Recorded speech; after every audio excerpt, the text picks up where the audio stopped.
Welcome to Useless Nipples, a podcast about parenting, lifestyle, and everything in between with your host, Allie, and Mike. Hey, there. I'm glad to be here. Glad we're getting this going again, round three. Um, little tweaks, little adjustments, new setting, Yes. trying to smooth it all out. And excited to talk to you today. I want to hear what's going on with you, Allie. Yes, so I was telling Mike before we started, I had the weekend of a lifetime. Honestly, this was probably the most testing motherhood experience that I have ever gone through since having my child. Are you interested? What happened? I'm honestly like I'm sad, a little speechless because I have no idea what to expect. I can't wait to hear it. But for you to say something like that, it's pretty bold. I'm excited to hear what happened. Also a little scared. I mean it. Okay, well, let me jump into it and tell you this experience. Yeah.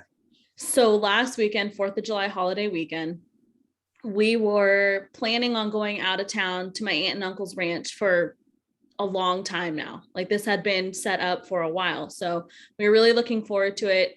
The ranch is like my husband's Disneyland, as you know, because it has hunting, shooting, fun, ATVs, anything that you could want for an outdoors person. This is that.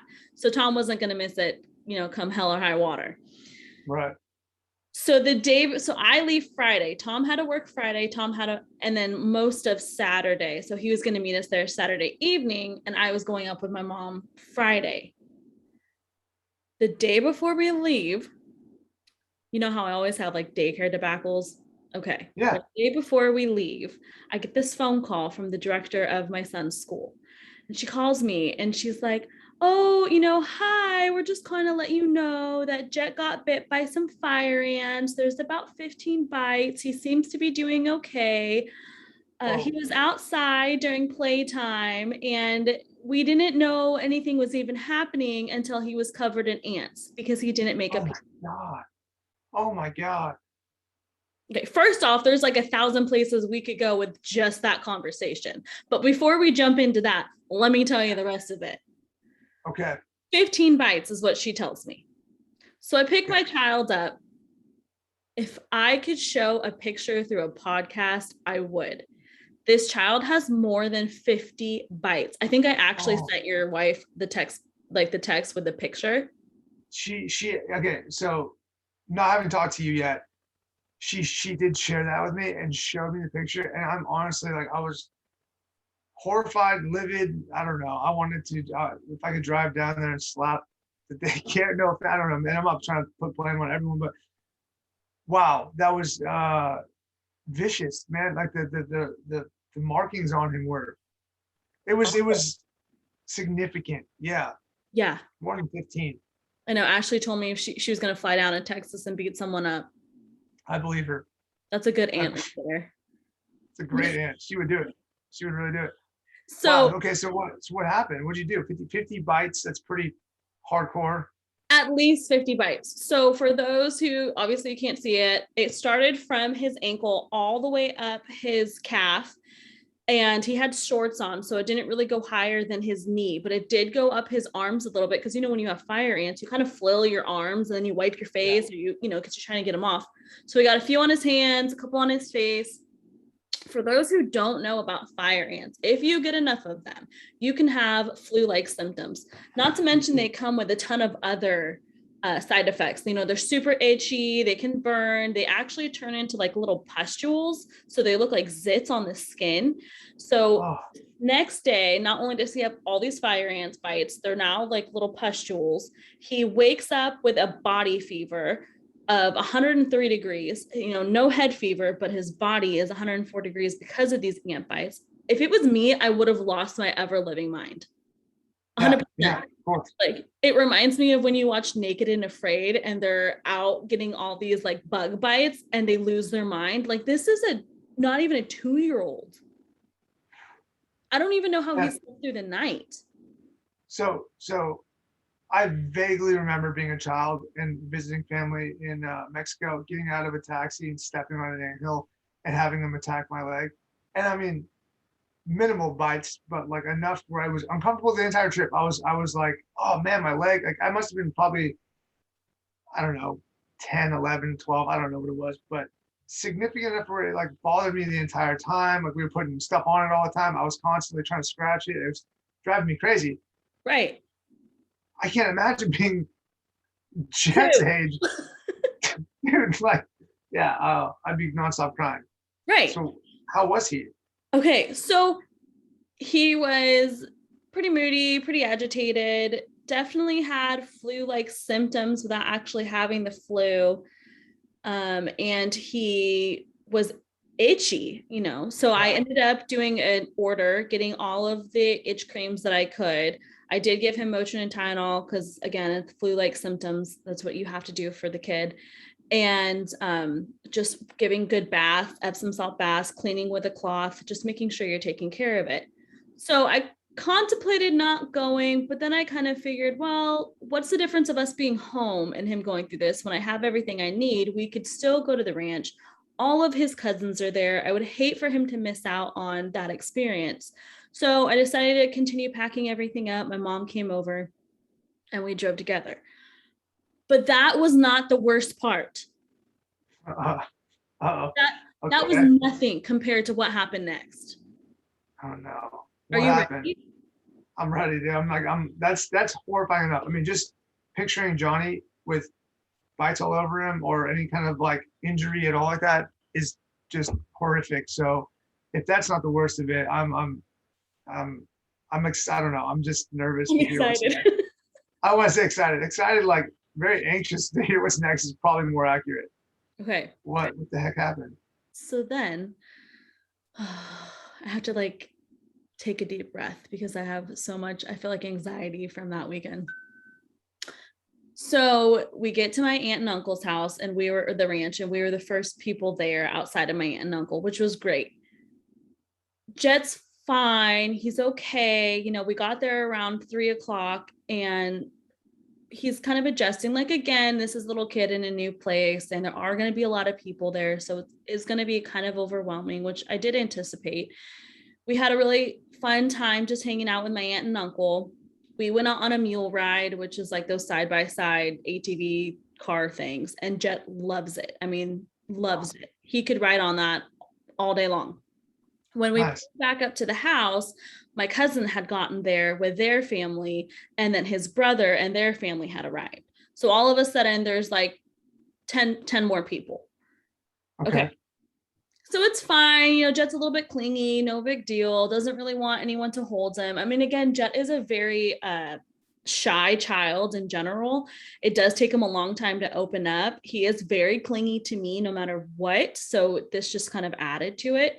But the worst part that happened was that night, my aunt was very kind to put us in our own room with our own bathroom so that we were kind of away. But the way that the house is built is a barndominium.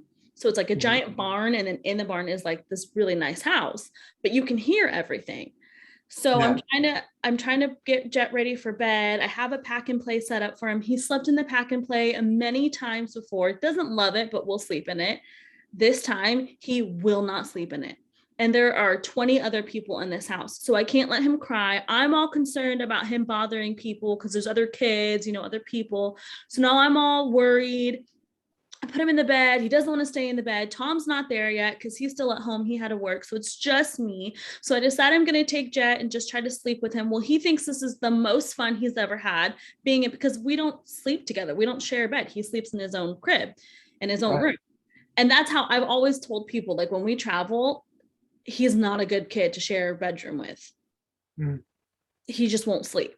And But when you go to someone's house, you can't be like, excuse me, do you have a separate bedroom that I can put him in? It's not a thing. That's a great point. I mean, we can go into that. I have the same experiences, man. Like it's hard to share a room at all. Hard. It makes you not want to go anywhere. Yeah. So, and I know, and that is silly because you literally can't go to someone's house and be like, excuse me, is there a separate bedroom that I could put my child in? Or could you go sleep in another room so my child Right. Yeah. You can't do that. That's not a thing. At least that's not a thing for me. You don't want to stay there. They're like, why don't you want to stay there? Like, well, you don't have an extra room. Like, and that sounds super rude, but I know what you mean. And not to mention, you're talking about not just sharing a space with one other person, you're with your family, with their kids. You don't want to interrupt everyone else's sleep. That's a whole Yeah, other situation. So totally yes. limiting. Yeah, for sure. It makes you not want to go places. So, sorry. So we just got so I bring him in the bed with me. Okay.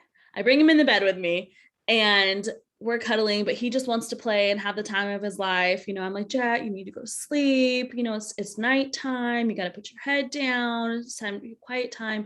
Eventually he falls asleep, but he only wants to sleep in my armpit. And that's fine. So we're sleeping. Life is good. He wakes up at 4:30 in the morning with no chance of him going to sleep. I'm tired from him being so clingy and not sleeping. It's not going to happen. We wake up, we watch the sunrise, life goes on. So, like, that's okay. But then in the morning, he wants nothing to do with anybody, will not let anyone hold him, is not a happy kid, is super cranky. If I set him down and walk an inch away, tears are erupting. I can't go anywhere without him being right there. Like, I'm trying to make him breakfast. I can't do that because he doesn't want me to leave him. I can't take a shower. I can't go to the bathroom. I mean, he's literally just attached to me, doesn't want anything to do with anybody. I'm just trying to survive at this point. So then I'm getting frustrated because I need to do things that he won't let me do. I know he's in pain. I know he's uncomfortable. We're taking care of the ant bites every 3 hours as much as we can, doing everything that we can for that. He still has a fever. He's cranky. He's not sleeping. Nap time comes around. He doesn't want to nap. I can't get him to nap. Nap doesn't happen. Finally, dad shows up, doesn't give a crap about dad. Like, thought that was going to help me, thought that was going to be my saving grace. Absolutely not. During the weekend, develops no as his favorite word. So everything is no. And it's not just no, it's no, no, no. Like, just such a strong no. I'm like, dang kid, can we have some kind of happiness here? So, long story short, but the part that seriously tested me as a mother and my patience, because we practice, I guess they've kind of coined this term, gentle parenting. So Tom and I practice more of gentle parenting. We communicate with our child. We don't put hands on our child. We try to explain everything. And it really does work for us for the most part. Sunday night, Jet won't sleep in the pack and play. We try to put him down on the bed, won't sleep by himself, wakes up. Tom and I end up saying, fuck it, we'll just go to bed with him. We fall into bed. Jet just wants to play. We're trying to explain to him it's not playtime. I have spent 3 days now being touched non-stop, that I'm exhausted. I don't want to be touched anymore. I don't want to be bothered anymore. I need a vacation at this point. You know what? I don't even need a vacation. I need tequila in the strongest form. Yeah. And I don't even drink, but I needed it. I just wanted some solitude. So at one point, he will not stop wiggling. I literally picked this child up, pitch black, 11 o'clock at night, take him out of his zippity, his sleeper that we keep him in, put him on the floor. I said, you know what? If you want to play and cause a scene, you can go down on the floor and you can play. Mom and dad are going to sleep. I kid you not. I put my kid on the floor and he played. No way. He just played by himself. By himself. Okay. I was about to lose it.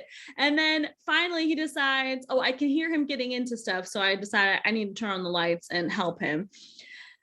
So I pick him back up and he just wants to be in my armpit. And then that's the moment I lost my shit.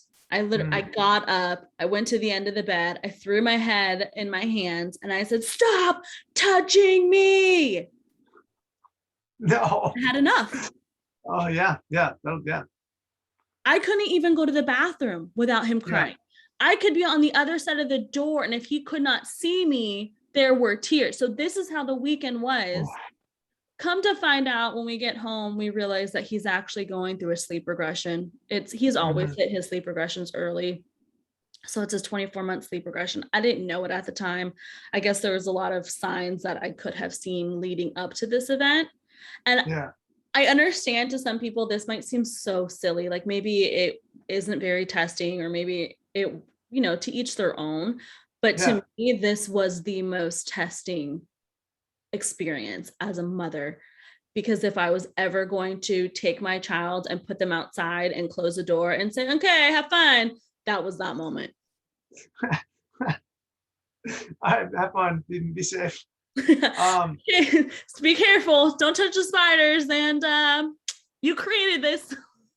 but literally, I mean, we're being funny about it, but that's how a lot of parents are, you know? I mean, even to the point where it's like, I think we're overly cautious parents. I think that I mean, I know Ash and I are. I know we're like above the normal, I'd say, Yeah. about caution and really watching and everything.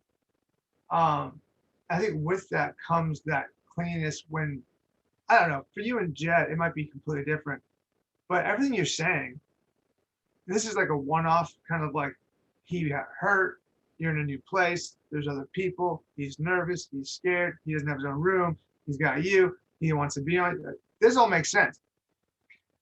This is kind of my life day to day with Ash. Like I'm not trying to like, obviously this is a much more extreme version, but this is kind of like a very normal thing. Like this whole week from 4th of July to now, she's been off. She may have worked, I think like 1 or 2 days, but she's been off for a good chunk of time. And during that time, it's been all mom all the time. No need for dad, no need for anyone else. Like, maybe small breaks in it, but like he's like on her. And you know, that is some of the most difficult times, difficult to be around as a father and not be able to help, difficult for her to deal with and go through, just like I'm sure it was for you. And I don't know, man. So yeah, perspective, is it the craziest thing in the world? No. Is it the craziest thing that you said, yeah, go ahead, play it. I'm gonna lay down? No, it's not the craziest thing in the world. It's not even that bad, I think, as what a parent could do. I think a lot of parents would do that first. They're like, you know what, man, you're awake, go play. I'm gonna lay down, I'm gonna close my eyes, like be safe, don't electrocute yourself. I'm gonna close my eyes. And it's on you. I don't know if that's wrong. I don't think that's wrong. I think that, as long as it's relatively safe, obviously this isn't your place. You don't know what's out there. You don't know what's going on. So you can't just say, go play. Yeah. But yeah, I mean, I feel for you. I definitely feel for you on the trip. First of all, anytime your kid doesn't feel good, heartbreaking, super painful in general, and hard to watch. Not being able to sleep on top of that, so then you can't perform. And then when you are on, because you're going to perform anyway, you're going to get up, you're going to make breakfast, you're going to do all these things. He's attached to you and angry at you when you're not paying attention to him. You got my sincere sympathy. That sounds like a really rough trip. I think the worst part though for me was that there are people there. Yeah. That's the hardest part. If it was just Tom and I in a normal circumstance, I would have held him. I would have loved him. I would have put him in the pack and play. I would have said, okay, it's time for bed. You're a big boy. You're okay by yourself. You're safe. Mom and dad are here. You need to go to bed. And I would have let him cry. If I'm being 100% honest, I would have let him cry. And that's really what he needed when he was so tired, past the point of exhaustion. Because instead of going to bed at 7:30, he wasn't falling asleep until 9:30, 11:30, almost 12, through the nights. And I think, I know you guys experienced this too, because we touched on it, because there were people there. I was so concerned about everyone else. So not only are you concerned about your child, not only are you not getting sleep, not only are you in this frustrating situation, you're also worried about bothering everyone else. And I get it, because a lot of my family is so sweet and they want to help. And they're all saying, well, we've all had kids. We all understand. Okay, that's wonderful. That doesn't change the fact that I don't want to bother you, or that doesn't change the fact that I still can't do the normal things that I would usually do. It makes you not want to go anywhere. Right. I think it's funny. We know what our child needs, essentially. Like you knew he just needed to lay down. He needed to cry it out. He needed to do his thing and get to the point of where acceptance of like, okay, this is where we are. This is what we're doing. Now it's time for sleep. We know this, but we hesitate on the behalf of some other people. Why do we do that? Why is it so hard for us to just do what needs to be done? And because I obviously I get it. I'm the same way. I know I've been that way since before I had a kid with my dog or with whatever. I'm like, I want to make sure this isn't interrupting anyone else's life. Yeah. I want to make sure that, this is a good thing. It's a nice thing. It's considerate, but at the detriment to ourselves, it's not worth it. Hey, look, we're all going to go through this for half an hour. He's going to cry, maybe 15 minutes, maybe 10 minutes, maybe it's only 5. He's going to do it. It's going to be loud. I apologize. Here we go. But instead, we stay up. We pick him up. We keep him quiet for everyone else. I don't know, man. It's hard. It's hard to find the balance of like self-sacrifice and just having to just do what you got to do. They are family, they do have kids, they do understand, but everyone's so freaking different that, even right here, like I'm at the house with grandma. Grandma's watching right now. She's about to put him down for a nap for me so I can do this. And I'm sure she would like to do things differently, even slightly, even without, maybe not majorly, but slightly. It's easy for me to sit in my couch with her because she lives with us day to day. So it's much easier. But if I was visiting someone, yeah, of course, like, I don't know. We went to Michigan once and we were like super strict. We're like, hey, be quiet. Hey, baby sleeping. Hey, like, we need this nap. We need this nap. I need him to nap. Yeah, we got some bad feedback, some people didn't like it because it wasn't all family. Like, they were having an event and we were asking people just to be mindful, but people don't like it. Some people are like put off by it, but guess what? Like, I need it. I need to survive. You needed to survive. You put up with it. You did your part for a few days, and I'm sure they would have been fine with it, but like, you held strong and did what you thought was best. So kudos to you. Sorry that you went through that. But I just find it so funny that we have a hard time just asking for what we need or just taking what we need. Well, yes, but there's also, I think, a realm of reality, okay, to it, because yes, Tom and I, the first night when it was just me, I'm not gonna lie, there was a part of me that said, well, we're just gonna go into the car right now. I'm gonna turn the AC on and you can scream all you want until you fall asleep, but you will fall asleep. Right. But I didn't do it because it's Texas and it's like 100 degrees outside and I didn't need to run my car for that long. But the second night, because I could see how some people say, listen, you chose to be in this situation. You could have not gone, you could leave. And you're right, we very well could have left. But let me tell you why we didn't. Tom opened that day for work at like 3 or 4 o'clock in the morning, worked all day, drove down to the ranch, which is, 2 hours away from us. Yeah. I had not slept since 4:30 the morning before, after already driving, packing up that car, driving 2 hours, getting there, having an exhausted child, dealing with the ant bites, not sleeping. By the time Tom and I got to this point where we were going to lose it, and we both did look at each other and said, maybe we should just go home. We were so tired that it wouldn't have been safe for either one of us to have gotten in the car and driven home. Yeah. So all we could do at that point was grin and bear it. But the second time, but not the second time, but what I meant by there's a part of reality to it is, yes, we're in this house with 20 something people. Yes, I should just say, hey, listen, guys, I really need this. I really need him to sleep. Can we just be quiet? But here's the thing. There are 4 other little kids from the ages of 2 to 7. There are teenagers in the house. People are going in and out. I don't have the right, like, I'm choosing to be there. This is by choice, not by necessity. I don't believe that I had the right to be like, hey, people, can you please be quiet? Or, hey, little kids, I see that you're having so much fun being together when you never get to be together. I'm going to need you to be quiet, or I'm going to need you to go outside. So I struggle with that because, yes, I chose to be in this situation. I chose to go. I chose to put us here. I don't believe that I had the right to make everyone else stop living their life just because we were going through a struggle. Do you know what I mean? That's totally fair. And I was thinking more so that, like, you just let Jet go through what he goes through, regardless of what's around. Maybe that wouldn't have worked, maybe with all that good noise going on. He would have never fell asleep, but like, because like you just said, these kids gotta be kids. Well, to the same token, your child's gotta be your child. And if he's gonna cry for 30 minutes to get used to this pack and play, to get used to this place, to get used to this situation or more, then you should have the freedom to do that as well. You know, the kids are going to do what they're going to do. People are going to do what they're going to do. Your baby's going to do what he's going to do. And I'm not arguing with you at all. I agree with you. I'm actually probably going to lean more towards what you did. I would probably do too. I just think it's funny that we sit there and go, well, these kids haven't seen each other forever. All these teenagers, they're going to be in and out. Oh, it's okay because we accept all that. But we're afraid that our baby's going to cry and keep them all up. I mean, that's crazy. Like, let the baby do what the baby does. Like, you know what I mean? Like, everyone else will be fine. Like, they'll just sleep in if they really get that tired.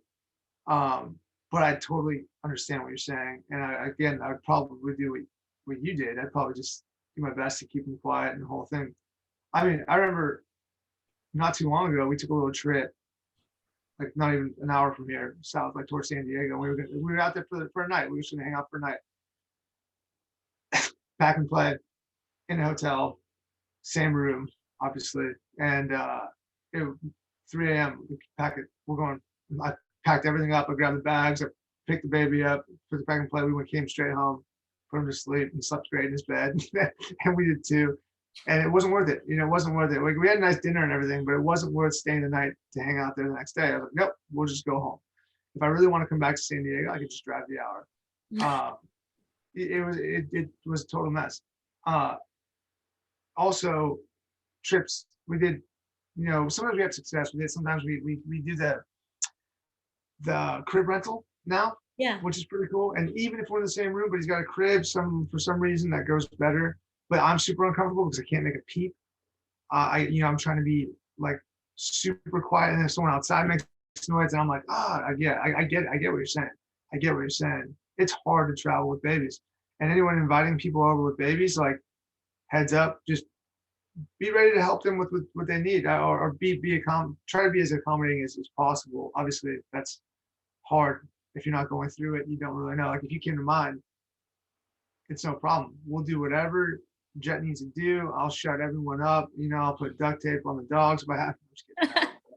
But you know what I mean? Like, we'll make it happen. We'll make it happen because we're both in the middle of it. We're both going through it, and we both understand the needs. If when I come to visit you, Yeah. I don't have to ask twice. You know what Johnny needs. You know that I know there's gonna be the crib set up in the room, and I'll have my own room, which is obviously phenomenal. You have the incredible setup. Oh, I love it. But you know, that's not going to be every situation. So obviously I go visit other family or whatever, but they all kind of have to adjust to Johnny. And that's the hard part. Even when people come over to my house, like, hey guys, like, oh, Johnny's taking a nap, everyone shut it. You know what I mean? Like, well, we can watch a movie, but we're going to read subtitles. That's what we're going to do for the next hour and a half. Why are you talking so loud? We are reading right now. You're reading in your head, not out loud. I need you just to read my lips. I don't want to hear anything. Just, can you see what I am mouthing? We just practice nonverbal communication from that. A lot of this, a lot of that, a lot of these, you know what I mean? A lot of nonverbal signs. No, but it is a big adjustment. It's hard on everyone else, and I respect that. And I totally respect you for taking that burden on. But it is so, there's a balance there somewhere. I don't know if we'll find it, but I'm sure there is. I would love to hear from anybody listening if you could have handled it differently, or if you have gone through this and have found the Holy Grail saving grace key to this situation. Please tell me. I am always willing to learn or to take new information in, or Mike and I are always, trying to keep things in our hat of what we can do as parents to make ourselves better or more comfortable for our kids. But if you know of something better or have experienced that, please tell us, because I know that there are parents who have gone through this, will go through this, continue to go through this. What did you do? Right? I'd love to hear from people. Absolutely. Especially the ones, I know there's some like freestyle kind of, I don't know, freestyle is probably not the word. That's like, I don't know why I said that. But there's like a different style of parenting that's more free with what happens. It's more like, oh, you don't want to nap? Cool, don't nap. Oh, you don't want to go to bed? Okay, cool, stay up. Like, there's more like of the let go, people. And I know you're on a schedule. I'm on a schedule. I'm very structured. His naps are structured. I know when he's going down by By when he wakes up, I know when he's going to take a nap. Typically, I know how long it's going to go. Obviously, there's one-offs here and there. I know when bedtime's going to be. I know when he's going to get fussy. I know when he's going to and I kind of have a flow of the day. Um, that's not everyone's. That's not everyone's style. That's not everyone's, technique. Some people are just like, he wakes up when he wakes up. He naps when he wants to nap. Sometimes they fall. Like the kids who play till they fall asleep. Like the young kids who play till they fall asleep. Johnny's never done that. Johnny's never played till he fell asleep, ever. I've always said, okay, it's been an X amount of time. And you're probably tired. You need to take some wind down time. And then you almost like put him into a sleep area and he falls asleep. So I facilitate his naps, is what I'm saying. But I don't put him to sleep. I'm not, I'm not Put him in the chokehold until he passes out. Yeah. But I set him up for it. I know that there's some parents that don't. They just kind of, we're going to do the day. We're going to go hit the beach, or we're going to go hit whatever. And, you're going to be up till you're up. And then when you sleep, you sleep. And bedtime will be bedtime. Okay, you make a really good point. And I think you're right. I also think that it is really dependent on the type of child. Like, I think personality plays a big part into that, because Jet's the same way. I've never seen my kid play so hard that he just passed out. I had a cousin who, when he was tired, would fall asleep anywhere when we were little. That's so not my kid. But okay, Tom would say yes in this situation. If you were to ask Tom, did I create this? He would say yes, 100%. This was created. Yeah. Because we have set the environment. And I think Ashley is in the same situation that I am with that. So yes, I do take fault. We've created this super dark space, super quiet space. They listen to white noise. They have a very routine of when we put them down, either for a nap or for bedtime. They sleep in certain clothing. Like Jet doesn't think it's time to sleep unless he's in his zippity. As soon as the zippity goes on, he's like, oh, okay, it's bedtime. Yeah. I see what's happening. If the zippity is not on, not happening. And I very much so agree. Yes, I 100% created this monster. I did. But he also goes to daycare and he does nap. Not well. I mean, when he's at home, he'll nap for about 3 hours or 2.5 to 3 hours. At school, he'll nap and I use the word nap very lightly because I think it's more of a, I have to lay here, so I will situation. Yeah. But that's a different circumstance. But it amazes me because I really do think that there, like you said, there are kids out there who can just fall asleep no matter where they are. Realize it's time to go to bed, like don't have to follow a schedule, don't have to follow a routine. Not me, not my house. I mean, but there's so many schools of thought, and then with sleep in general, we can go down a rabbit hole with sleep. I mean, but when they tell you that I'm a professional athlete, the best remedy for recovery is a good night's sleep. Stretch, yoga, have some supplements, whatever, all that plays a part, vitamins, diet, everything plays a part. But the biggest piece that I see in most athletes or people in general is that they lack sleep, and the kind of sleep, the dark space, right? Where your TV's not on in the background, or where your phone light's not right in your face until you fall asleep, or, whatever electronics that you have in your room are on constantly buzzing and keeping you up. Street lights out your window all night in your face, whatever it might be that's holding you back from getting that really good deep sleep.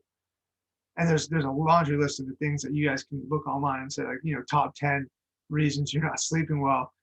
I think it'd be foolish not to apply it to your child. To some extent, I would feel foolish, right? It's the same reason that he eats the way he eats, aside from allergies, is that he eats real healthy food that just like I do, and it's, I mean, Jessica, I eat a lot of garbage as well, but but I earned it. And he's on the same type of sleep. I do the same thing. I have blackout curtains in my room. He's got blackout curtains in his room. He has a white noise machine. Obviously I don't, but I hear his enough for both of us. He's got a little night light. Again, that's more for him. I don't need a night light. anymore. Not since last Are week. you sure? I get scared. Okay. No, seriously though, these are the things, the staples for sleep. Yeah. So do we create these monsters? Yes, but purely out of trying to help facilitate the best sleep possible so they can have the best days possible and they can learn and feel as good as possible. Now, I'm not knocking the freestyle stuff. I think it's pretty cool. It's like, hey, like, but the point of exhaustion you have to reach in order to fall asleep in the middle of nowhere, like that's kind of I imagine it's going to be at first pretty tough. Maybe it gets easier and easier as the years go on and you just become this like expert at falling asleep wherever you're at. Maybe it's like riding in the car. You just super relax anywhere, you just pass out. That's a skill. I don't know that Johnny will ever have that skill. I think it'll always be facilitated, or he's going to be cranky, and maybe he eventually gets there. But I don't know, man. I'm not sure. We definitely created some monsters, but out of just basic knowledge of like, okay, this helps sleep. But Maybe that was a mistake. That makes me wonder if it could be genetic, because the more that I'm listening to you talk, the more I start thinking, I never have ever gotten to the point where I'm so exhausted I just pass out. I've gotten to the point where I'm so tired I need to take my butt to bed. And, as a professional sleeper, I do require a lot of sleep. But I'm not the kind of person that can just go and just get exhausted and pass out. In fact, I think I might actually be the type of person that gets so tired, I get in bed and then I can't sleep because I'm not actually taking care of myself or putting myself on a proper sleep schedule, which makes me feel like maybe Johnny and Jet, it's so funny. They are so similar. As much as they are so different, they're so similar in a lot of ways. But I feel like that's more of the key. Like Jet will party until whenever, like he will never stop partying, until the cows come home. He'll just keep going. And I'm the same way. I could keep going, but I do have a point where I have to catch up on all that sleep. So I might get to the point of exhaustion, but if it's not on a normal schedule, I won't sleep well. I'll wake up tons of times, and I'm same situation that you are. I have blackout curtains. I have white noise machine, which is no wonder my kid does too. I have to sleep with a weighted blanket. So there's my sleep sack. Yeah. It has to be the right temperature. So yes, was it created by me for my kid because that's how I sleep? Oh, maybe I did. But I also am wondering if it is slightly genetic because I'm not that way. I don't crash. I don't know. I always thought of myself as a wild child. That's kind of like a free, whatever I wanted to do, I did. I really did. I mean, like when I was little, I would run myself to the ground and like, hey, bedtime. Like, what was bedtime? I don't know. Bedtime. Like my mom tried. Don't even know, she tried really hard. But we'd be in the room screwing around, messing. You know what I mean? There's three of us. Like bedtime. I don't know. Whatever. Poor mom. Poor mom, for real. So do I remember having a very like, oh, hey mom, I need a nap. Like it's about 2:00. It's my nap time. No, not at all. And I got my neighbor, my buddy, Rahul right here. He's 19 years old now. He's going to college. I've known him for about 6 years, maybe 6 years since he was like 13. This man, I've known him since he was a boy, can tell you without hesitation, I need a nap or I need to eat. And when he tells you that, you don't have 5 minutes. He's going to go do whatever the heck he needs to do. I'll be in the garage chatting with him, outside chatting with him, doing whatever, because we're neighbors, so it's nice. We're right next door. And I'm like, hey, man, okay, we're getting all into this conversation. He's like, hey, I need to eat. And he walks away from me mid-conversation. I'm like, okay. Or, hey, I'm tired, I'm going to lay down. And he goes and lays down and he takes a nap, and but he knows his body in such a way. He doesn't overeat. He sleeps whenever he needs to sleep. It's very interesting and like very unique. I don't know a lot of people like that. We make fun of him a lot, out of like, just jokingly, you know what I mean? Because I'm like, that is such a rad skill.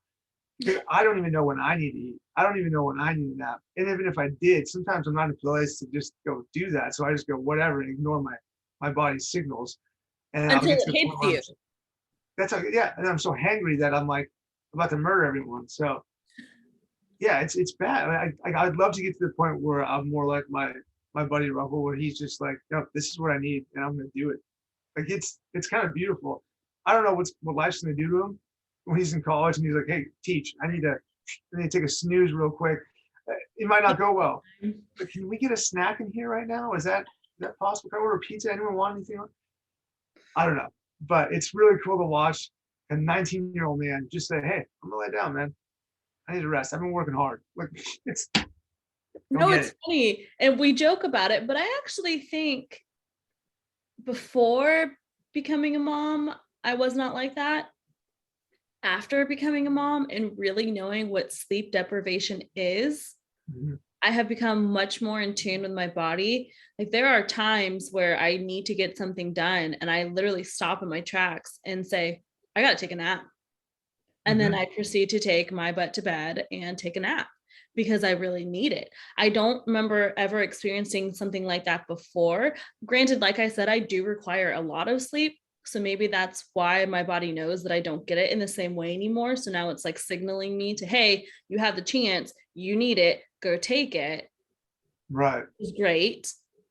And I do think that Jet is like that. It's just, yes, yes, the kid, our children do show signs of being sleepy. We do know when Oh they yeah. go to bed, just because they don't just crash on the couch or crash on the floor or just fall asleep in random places. Like Jet won't sleep in the car anymore. He used to, does not sleep in the car, does not sleep in random places, only in his crib. But as soon as I kind of start the system or like the motion of bed, that's when he knows. Like his body is like, okay, it's time to sleep.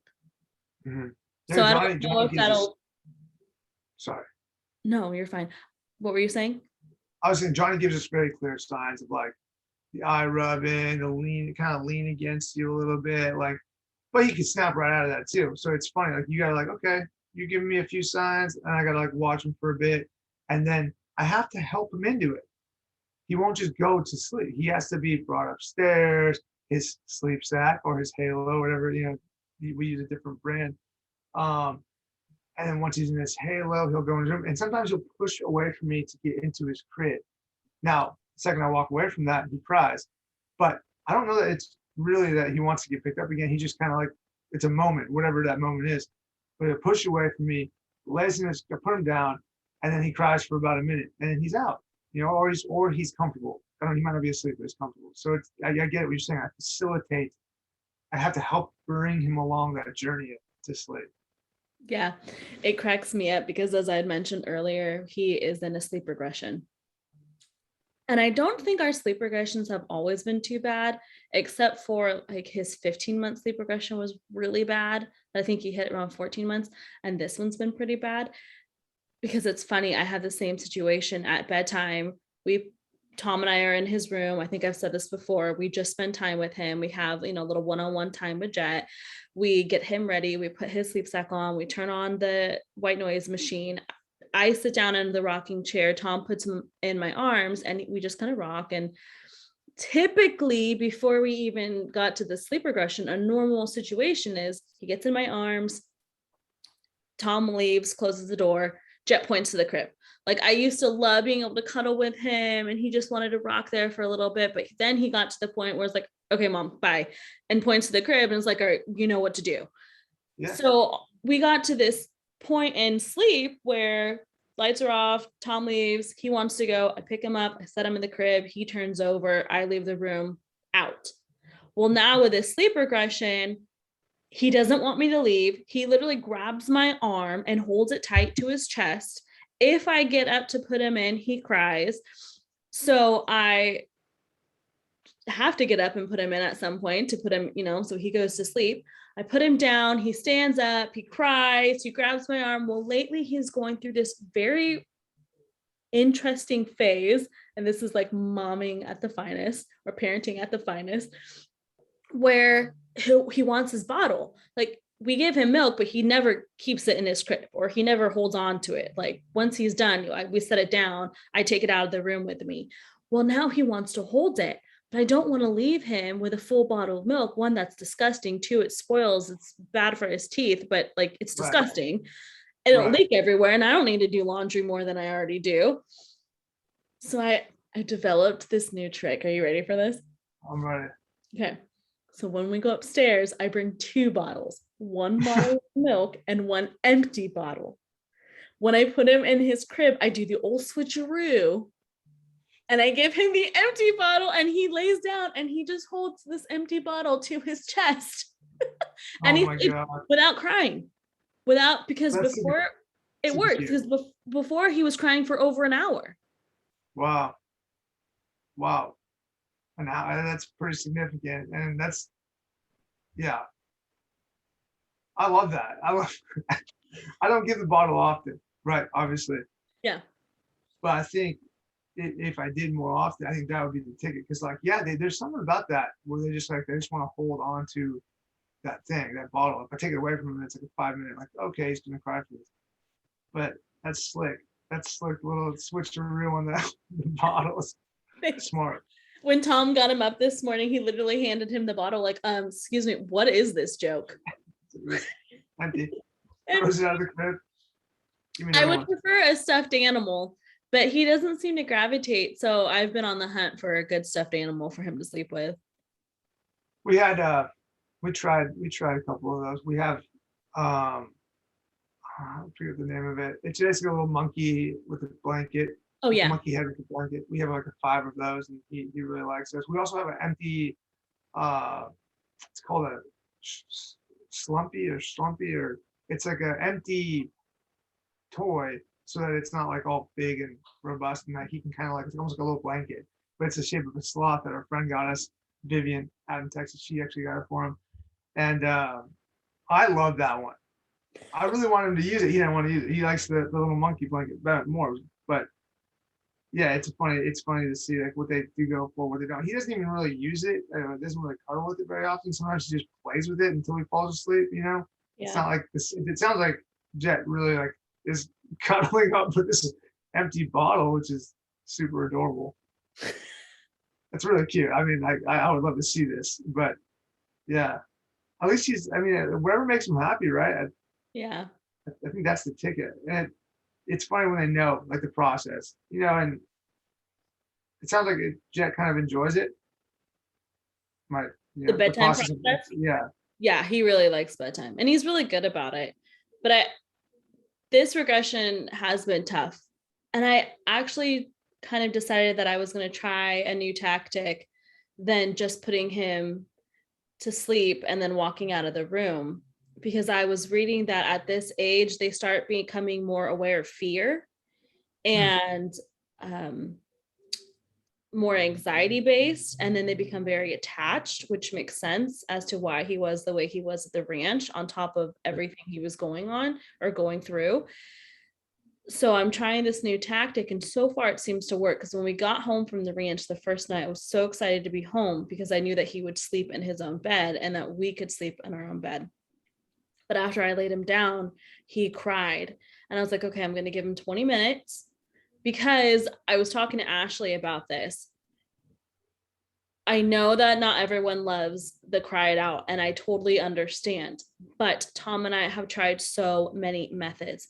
And for me, when he is crying and I go back in there, it's almost like it resets the whole thing over. It doesn't help. It doesn't make it better. He wants me to stay. More tears follow. So Yeah. I try my best not to go in there.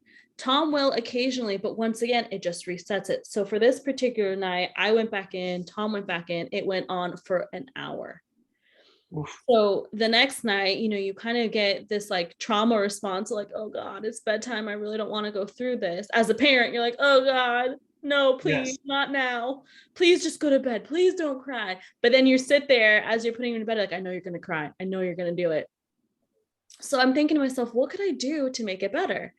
And that those facts that I had read about crossed my mind. Okay, well, fear is common, anxiety is common, attachment is common. What could I do to make it better?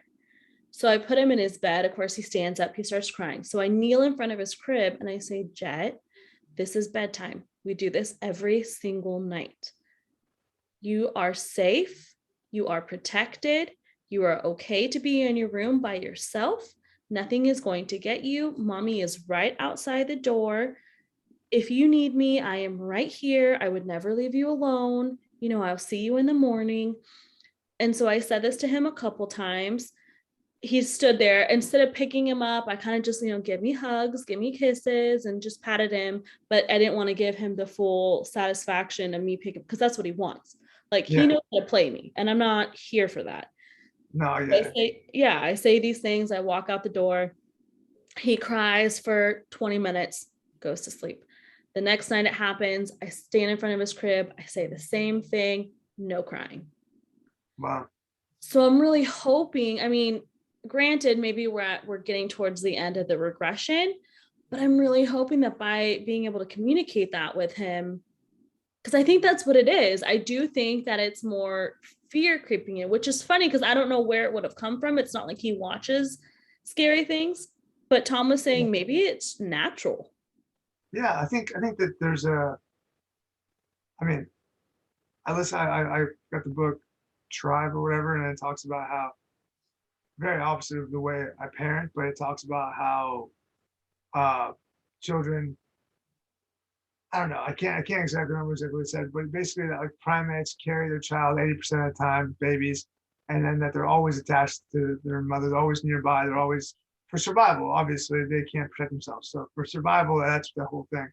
And so when as humans we separate ourselves for sleep and we separate ourselves for bedtime and stuff like that, but there's a natural survival instinct in a baby that's gonna have some primal fear of like, oh man, I'm alone, I'm vulnerable, I need to cry to let my mom know or parent know that I'm alone.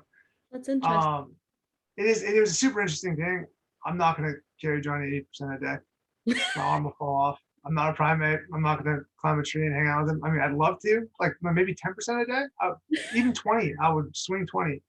Um, but I'm not gonna do that, and I'm not gonna sleep with him in the bed with me and the whole thing. So yeah, natural parts of fear, but the communication piece that you talking to him and telling him, I think it's awesome. I think it's fantastic. I think it's important. I think that we, as people, assume babies can't register what we're saying. But I mean, some people, maybe not all people. I think a lot of people talk to their children at a very young age, and that's helps their development. You cannot hurt their development of a child to hear you speak to them and explain things to them, and especially stuff that's scary, like being alone at night. They do Um, understand a lot. And you're right. There's a lot of people out, like my dad's one of them. He's always like, he doesn't understand what you're saying. No, he very much understands what I'm saying. yeah, and even if they don't, they understand the energy behind it. They understand that, like, hey, right now I'm telling you, you're like, there's a calming conversation happening before bed.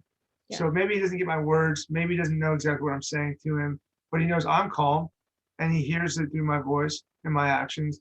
And that in turn has a calming effect on him. Yeah. I think it's important. My friend actually told me that they do this with their young daughter, who's much younger than Johnny is now. I'm talking like they just had a baby not that long ago, less than a year old. And they already do that. Like, hey, this is bedtime. You're going to sleep. We love you. We're right here. You're safe. We'll see you when you wake up. And they put her down. And I'm talking like 6 months old, Oh, something wow. very young. So the process for them has started early.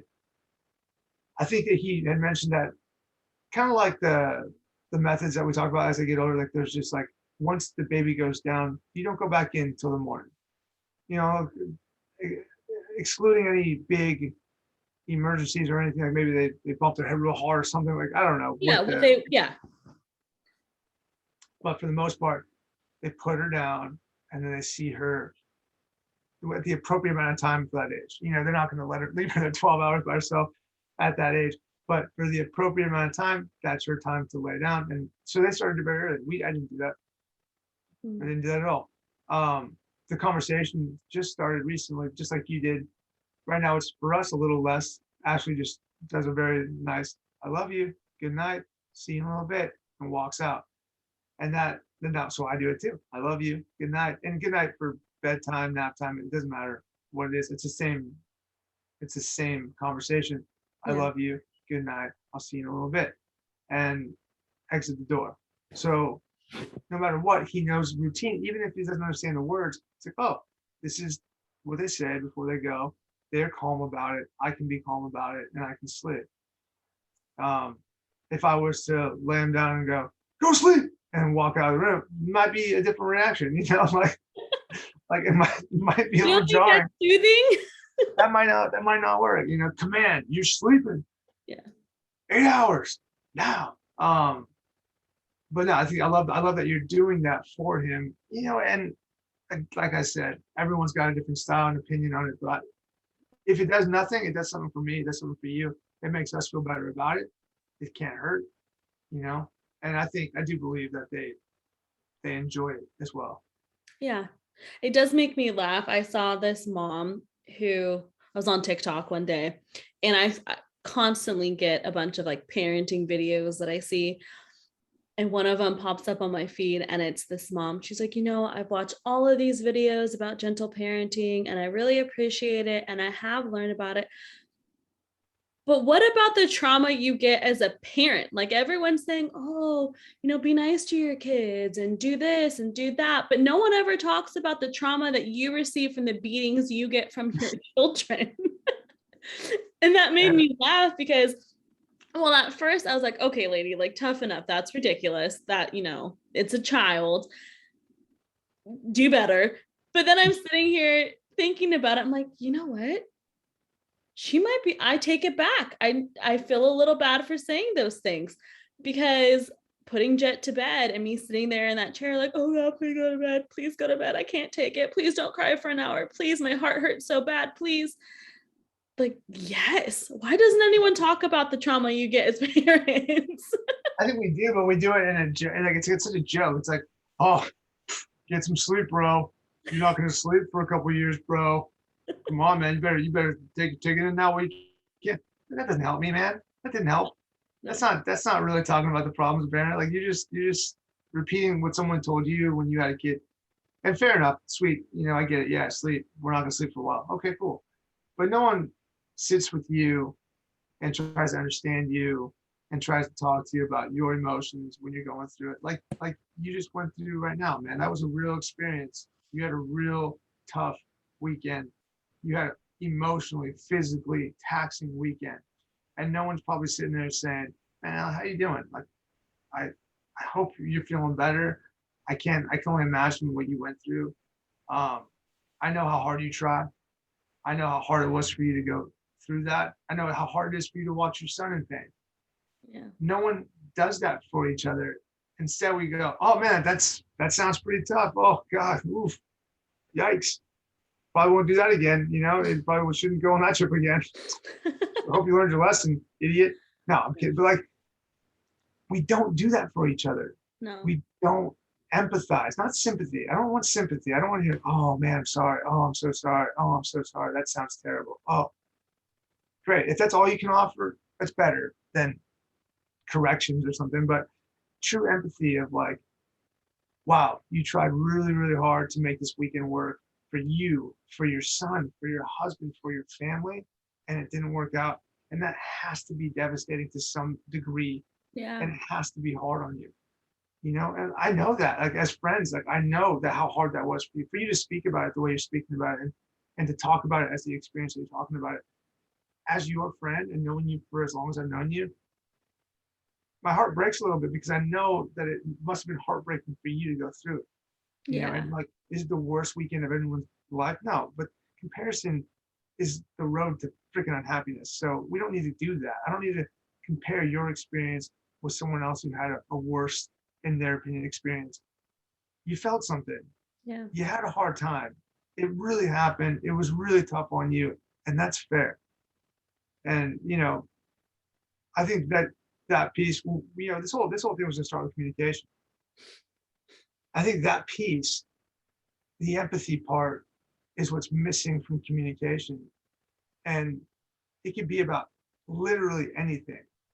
But how many times have you brought up something to somebody and instead of them listening to you, they just tell you what they want to tell you, or tell you what they experienced, or tell you what, they think that they're relating to you, but instead they're just kind of like, oh yeah, I went through that too. I did this. This happened to me. And they almost brush your conversation away unintentionally. It's a learned behavior. I'm guilty of it. way more often than I'd like to admit. But that understanding piece, I think, is what's missing. And even in a situation like this, I truly, knowing you, can understand how you felt, and it's not fun, dude. It's not fun.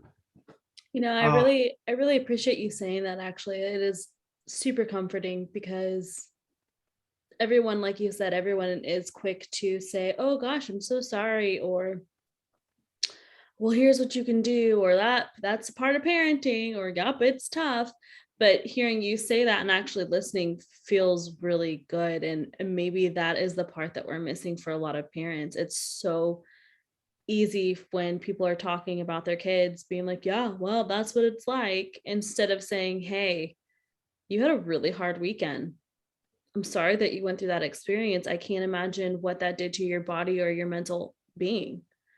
But, I'm here if you need anything, if you just want to talk about it or just want to cry." Like, yeah, that goes so much farther than being like, "Oh, yeah, parenting. So much right. fun, isn't it?" It's what's sad about it, and makes me sad to even say it, is that it's easier for me to be empathetic to you than it is to be empathetic to my own wife.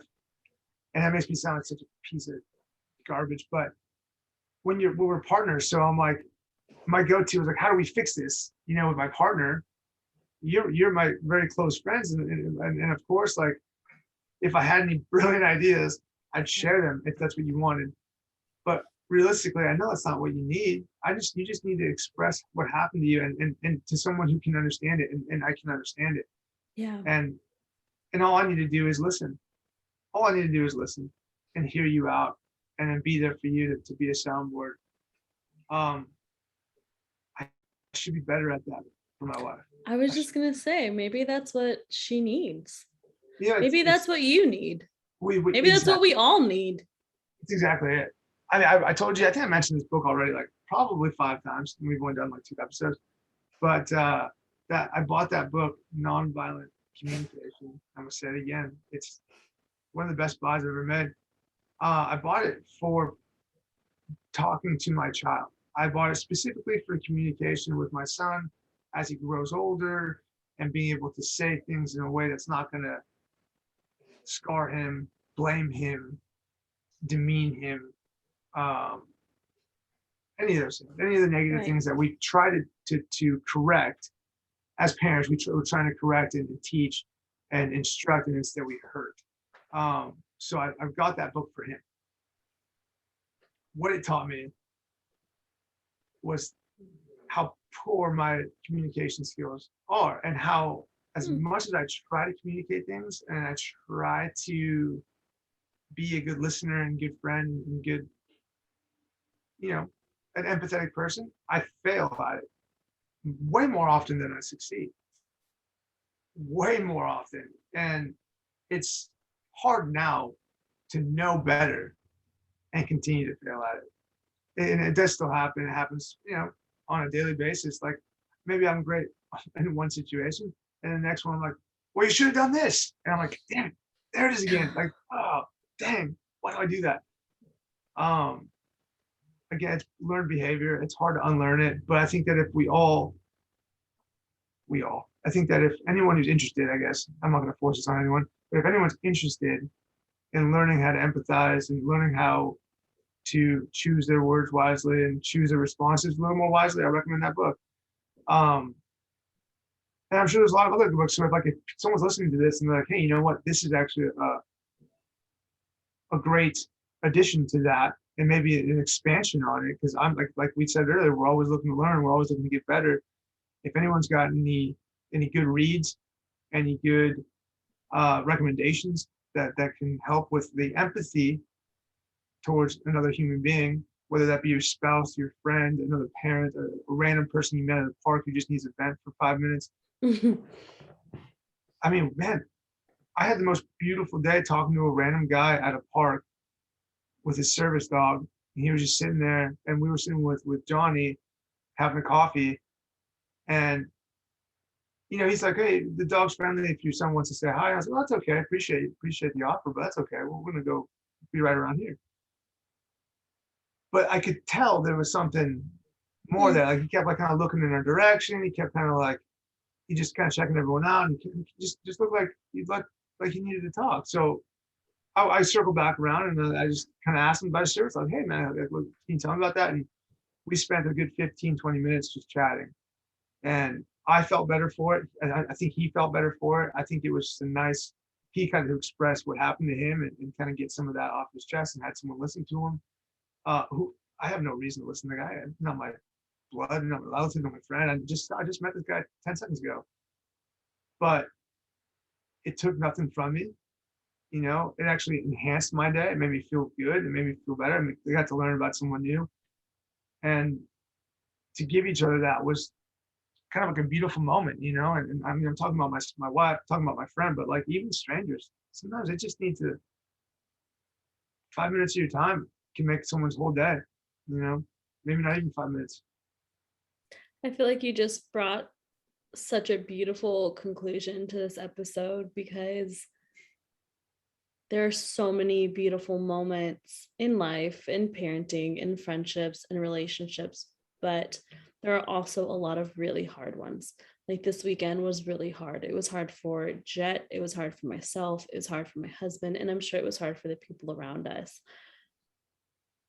But to remember in those moments when it's incredibly difficult, to take the time to realize that it's also difficult for others around you, not just you, to communicate that, to have empathy for that, to incorporate that with those around you, you know, to really listen, to be present, to be aware. I think that plays a lot of keys in parenting in general and for our spouse. So that was incredibly well said, Mike. Beautiful. Thank you. Thank you very much. Yeah. I mean, the more I learn about it, the more I want to do it, the more I want to share it. And I will continue to work in my home with it, and continue to try and work with it in the world as well. You know, I teach people, I meet people. It's always nice to just be a little more empathetic towards everyone. Absolutely. Well, this has been another wonderful episode of Useless Nipples podcast. We hope you guys really enjoyed it. Please check us out on our Instagram. You know, send us a comment, send us a message. We'd love to hear from you guys. If you have anything that you want to say or anything that you'd like us to talk about, we are all ears. Take care, and we'll see you in another episode. See you later, guys.